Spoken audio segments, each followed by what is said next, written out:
This map pack in some ways is one of our first full direct Halo game projects. We started thinking about what do we want to do for map packs, when do we want to do them.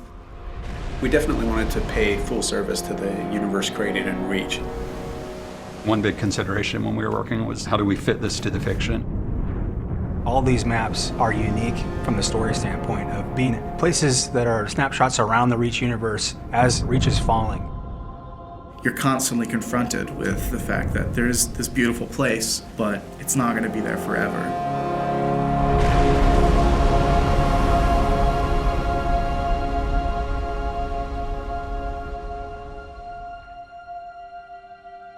Coming up with the sort of spectrum for a map pack is a really straightforward business and at a very high level. You just say, what do we already have and what do we need to kind of flesh things out? Everyone on the right side is working on super top secret stuff I can't talk about. And then everyone over here is also working on super secret stuff that I can... Certain Affinity, we're an independent developer. It's kind of spread out where we have artists down here in Austin, Texas. In little pods. We're about 50 people now. That team has a lot of experience with the engine, a lot of experience with Halo. Incredible Halo fans, obviously, because so many of them have been involved in the games before. On Halo 1, I ended up doing the user interface. Halo 2, I shifted to development. On Halo 3, I was multiplayer online lead. So right from the get-go, we worked really closely with the publishing team at 343 to identify maps that would make sense in the context of Reach. Example of the overgrown stuff that we're talking about. It was great because CA was crazy passionate. Like, these guys just showed up with a huge list. And it was more a question of just, okay, well, we can only make so many of these, so, let's get to ones that we think kind of fit the fiction, fit the flow. There was a lot of exploration and a lot of collaboration between the two groups. One idea that came to mind was, wouldn't it be awesome to have a multiplayer map that you can see the planet getting glassed below you? Condemned takes place high above Reach on a space station, somewhat decimated by Covenant attack. So when we started Condemned, we wanted to make a map that was really fun for close range, but still had some long range sniping stuff in it.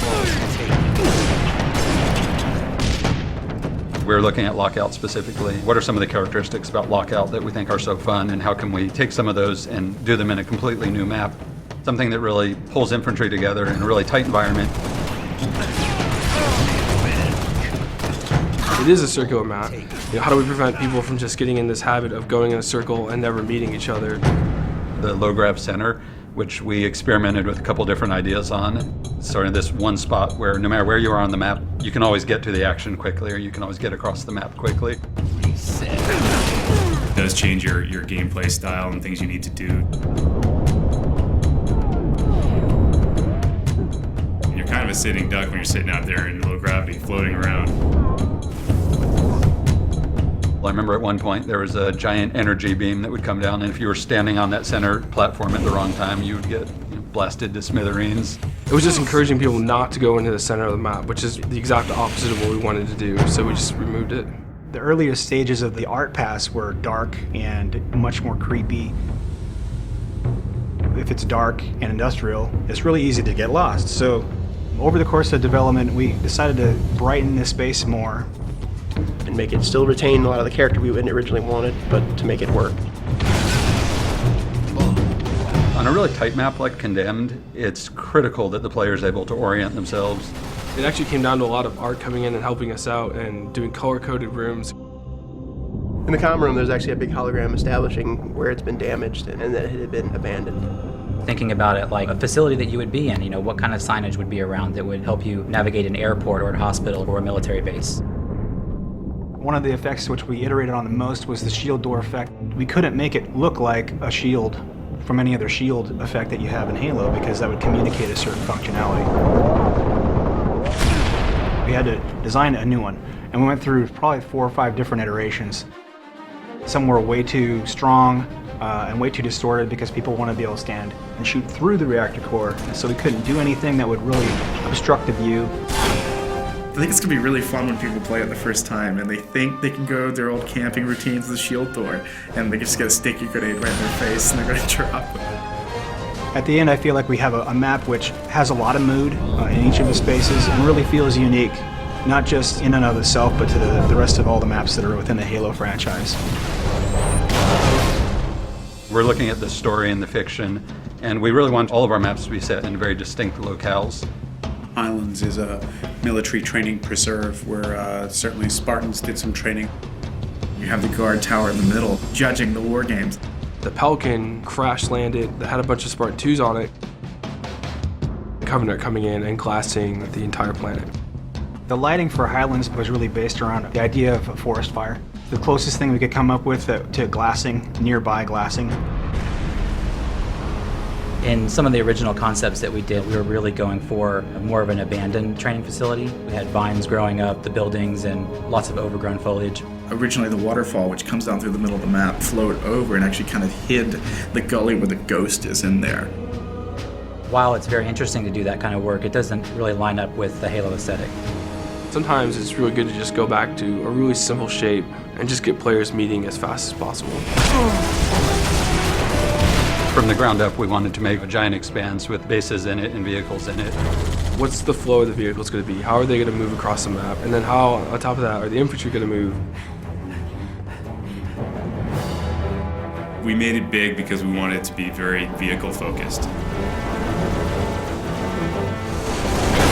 One of the reasons I think it works well as objective is you have so many different options to how to get from point A to point B. It's a weird hybrid of Blood Gulch style map kind of as a foundation, but mixed with these much more complex infantry spaces and these tighter spaces and all this verticality. But also having a variety of different locations that you can kind of hide and sneak and kind of make your way through the map and hopefully find the other person before they see you in the sights. Definitely speaks to the Halo of yore.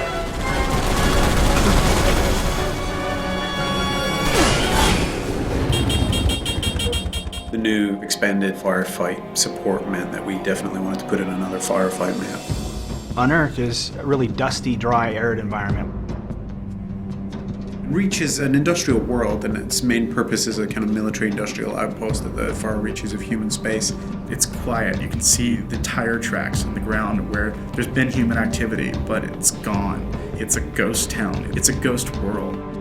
So you're seeing this huge open-cast mining facility with these kind of step plateaus where the minerals are being extracted from the ground. The complex itself is built right next to a meteor impact, so it made unearthing the titanium really easy. Set, start. Creating a firefight map is a very different experience. We have to account for all these different types of AI of all different sizes, of all different movement types. Phantoms come in and supply the enemies to the outer perimeter. Hunters are almost 2 times the size of a player. When you go to put a door in, can this giant hunter fit through it? We really wanted to make a map that would allow people to jetpack from multiple levels. We wanted people to be able to armor lock in hallways and block the AI, get them to have to move and do different things. We cater to a wide variety of playstyles. If you want to do close quarters combat, there's opportunity for that in there. If you want to just get in a vehicle and run havoc and run over, 40, 50, 60 grunts, then you can. They want more vehicle combat in firefight because that just adds a different dynamic than just being a Spartan on foot. There's an inherent oval racetrack, and we have warthogs. So you put 2 and 2 together, you can run laps through the map. So there's literally through the main structure, and then under the bridge, and then back around. You can load up with your buddies, get a rocket launcher, rod and shotgun, and then run laps and just rack them up. Just mauling through tons of Covenant. It adds this kind of exclamation point on the excitement and fun that is firefight. I hope that when players first play Unearthed, that they take a look around and just feel inspired and in awe of the grand scale of things, because it's a huge map.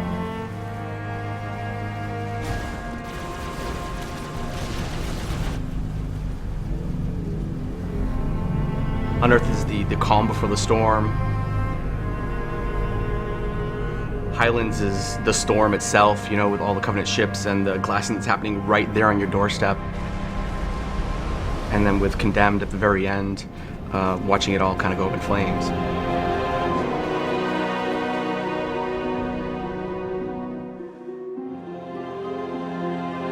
This is really something being created by 343 and CA, and just being created by a bunch of diehard Halo fans. This is our core business. This is all we're doing from now on is Halo games and Halo support and Halo maps. We have resources, we have people, and we're going to throw those people and those resources and that talent and that effort to the Halo franchise, and it's a huge responsibility. People should understand that we understand that and we respect that, and we're going to do everything that we can. The community is huge for us in helping us shape what it is that we do next. The more vocal the community is, the more they tell us what they like, the more we can make sure that we try to give them that experience.